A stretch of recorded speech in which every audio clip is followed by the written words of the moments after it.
Hi friends, ಎಲ್ಲರೂ ಕೂಡ ನನ್ನ ಚಾನಲ್ಗೆ ಸ್ವಾಗತ ಹೇಳ್ತಾ, ನೋಡಿ, ಸರ್ಕಾರಿ ಉದ್ಯೋಗದ ಕನಸು ಕಾಣುತ್ತಿರುವಂಥ ರಾಜ್ಯದ ಯುವ ಜನತೆಗೆ ಕರ್ನಾಟಕ ಲೋಕಸೇವಾ ಆಯೋಗ ಅಂದರೆ KPSC ಭರ್ಜರಿ ಸುದ್ದಿಯನ್ನು ನೋಡಿದೆ. ಹಾಗಾದರೆ ಜುಲೈ ತಿಂಗಳಿನಲ್ಲಿ 1000ಕ್ಕೂ ಅಧಿಕ ವಿವಿಧ ಹುದ್ದೆಗಳ ನೇಮಕಾತಿಗೆ ಸರಣಿ ಅಧಿಸೂಚನೆಗಳನ್ನು ಹೊರಡಿಸಲು ಆಯೋಗವು ಎಲ್ಲ ರೀತಿಯ ಒಂದು ನೀಲ ನಕ್ಷೆ ಹಾಗೂ ಸಿದ್ಧತೆಗಳನ್ನು ಮಾಡಿಕೊಳ್ತಾ ಇದೆ. ಹಾಗಾದರೆ ಯಾವ ಹುದ್ದೆಗಳನ್ನು ಅಧಿಕೃತವಾಗಿ ಹೊರಡಿಸುತ್ತೆ ಅನ್ನೋದನ್ನು ನೋಡೋಣ ಬನ್ನಿ. ನೋಡಿ, ನಿಗದಿತ ವೇಳಾಪಟ್ಟಿಯಂತೆ ಕಾಲಮಿತಿಯಲ್ಲಿ ನೇಮಕ ಪ್ರಕ್ರಿಯೆಯನ್ನು ಪೂರ್ಣಗೊಳಿಸುವಂಥ ಮೂಲಕ ತನ್ನ ಮೇಲಿರುವಂತಹ ವಿಳಂಬ ನೇಮಕಾತಿ ಎಂಬ ಕಳಂಕವನ್ನು ತೊಡೆದು ಹಾಕಲಿಕ್ಕೆ KPSC ಮುಂದಾಗಿದೆ. ಹಾಗಾದರೆ ಯಾವ ಪ್ರಮುಖ ಅಂಶಗಳು ಇದ್ದಾವೆ ಅನ್ನೋದನ್ನು ನೋಡ್ತಾ ಹೋಗೋಣ ಬನ್ನಿ. ನೋಡಿಲಿ, ಪ್ರಮುಖ ಮುಖ್ಯಾಂಶಗಳು ಏನಪ್ಪ ಅಂದರೆ, ಇಲ್ಲಿ ಒಟ್ಟು ಹುದ್ದೆಗಳು 1000ಕ್ಕೂ ಹೆಚ್ಚು ಹುದ್ದೆಗಳನ್ನು ನೇಮಕಾತಿ ಮಾಡಿಕೊಳ್ಳುವಂಥ ಸಿಚುವೇಶನ್ ಇದೆ. ಪ್ರಮುಖ ಹುದ್ದೆಗಳು ಯಾವುದಂದರೆ 400 ಗೆಜೆಟೆಡ್ ಪ್ರೊಬೇಷನರಿ ಗ್ರೂಪ್ A ಮತ್ತು B ಅಂದರೆ 115 ಸಹಾಯಕ ಕಾರ್ಯನಿರ್ವಾಹಕ ಇಂಜಿನಿಯರ್ AEA ಹುದ್ದೆಗಳನ್ನು ಇಲ್ಲಿ ಆಯ್ಕೆ ಮಾಡಿಕೊಳ್ತದೆ.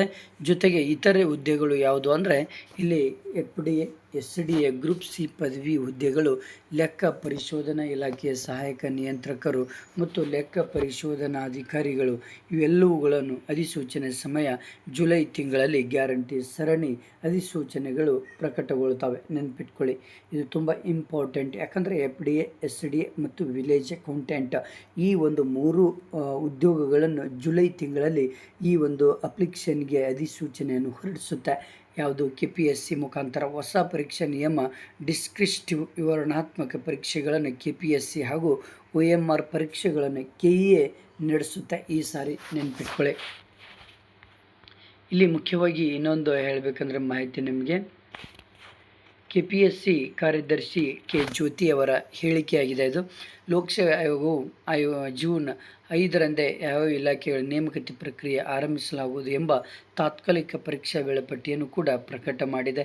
50% ಮೀಸಲಾತಿ ಆದೇಶಕ್ಕೆ ಒಳಪಟ್ಟು ಹೊಸ ಅಧಿಸೂಚನೆ ಹೊರಡಿಸಲಿಕ್ಕೆ ನ್ಯಾಯಾಲಯ ಯಾವುದೇ ತಡೆ ಇವತ್ತು ಕೂಡ ನೀಡಿಲ್ಲ.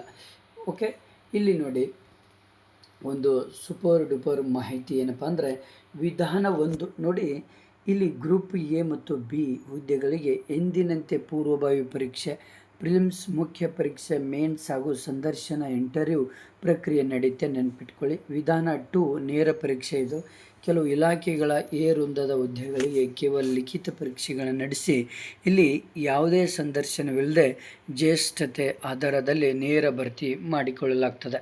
ವಿಧಾನ 3 ತಾಂತ್ರಿಕ ಹುದ್ದೆಗಳು. ಇದು ತಾಂತ್ರಿಕ ಪರಿಣಿತಿ ಅಗತ್ಯವಿರುವ ಕೆಲವು ಗ್ರೂಪ್ B ಹುದ್ದೆಗಳಿಗೂ ಕೂಡ ಕೇವಲ ಪರೀಕ್ಷೆಗಳನ್ನು ಮಾತ್ರ ನಡೆಸಿ ಆಯ್ಕೆ ಪ್ರಕ್ರಿಯೆ ನಡೆಸಲಿಕ್ಕೆ ಸಿದ್ಧತೆ ಮಾಡಿಕೊಳ್ಳಲಾಗ್ತದೆ. KPSC ಮತ್ತು KEA ನಡುವೆ ಪರೀಕ್ಷೆ ಹಂಚಿಕೆ. ನೋಡಿಲಿ, ರಾಜ್ಯ ಸರ್ಕಾರದ ಹೊಸ ಸೂಚನೆಯಂತೆ ಪರೀಕ್ಷೆ ಪದ್ಧತಿಯನ್ನು ಈ ಸಾರಿ ತುಂಬ ಡಿಫ್ರೆಂಟಾಗಿ ಕೈಗೊಳ್ಳುತ್ತದೆ. ಹೇಗೆಪ್ಪ ಅಂದರೆ, ಡಿಸ್ಕ್ರಿಪ್ಟಿವ್ ಅಂದರೆ ವಿವರಣಾತ್ಮಕವಾದಂತಹ ಮಾದರಿಯ ಎಲ್ಲ ಪರೀಕ್ಷೆಗಳನ್ನು KPSC ನಡೆಸುತ್ತೆ.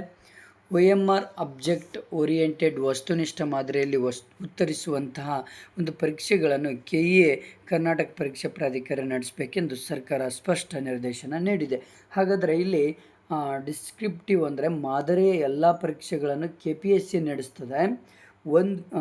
ಅಬ್ಜೆಕ್ಟಿವ್ ಓರಿಯೆಂಟೆಡ್ ವಸ್ತುನಿಷ್ಠ ಪ್ರಶ್ನೆಗಳನ್ನು ಮಾತ್ರ ಇಲ್ಲಿ KEA ಕರ್ನಾಟಕ ಪರೀಕ್ಷಾ ಪ್ರಾಧಿಕಾರ ನಡೆಸುತ್ತೆ. ಇದು ತುಂಬ ಇಂಪಾರ್ಟೆಂಟ್ ಮ್ಯಾಟ್ರ್, ನೆನಪಿಟ್ಕೊಳ್ಳಿ. ಯಾಕಂದರೆ KEA ನಡೆಸಿದರೆ ತುಂಬ ಟಫ್ ಇರುವಂತಹ ಮತ್ತು ಪರ್ಫೆಕ್ಟಾಗಿ ನಡೆಸುತ್ತೆ KEA, ನೆನಪಿಟ್ಕೊಳ್ಳಿ. ಓಕೆ, ನಿಮ್ಮ ಫ್ರೆಂಡ್ಸಿಗೆ ಶೇರ್ ಮಾಡಿ, ಹಾಗೆ ನನ್ನ ಚಾನಲ್ನ ಸಬ್ಸ್ಕ್ರೈಬ್ ಮಾಡಿ. Okay, thank you friends.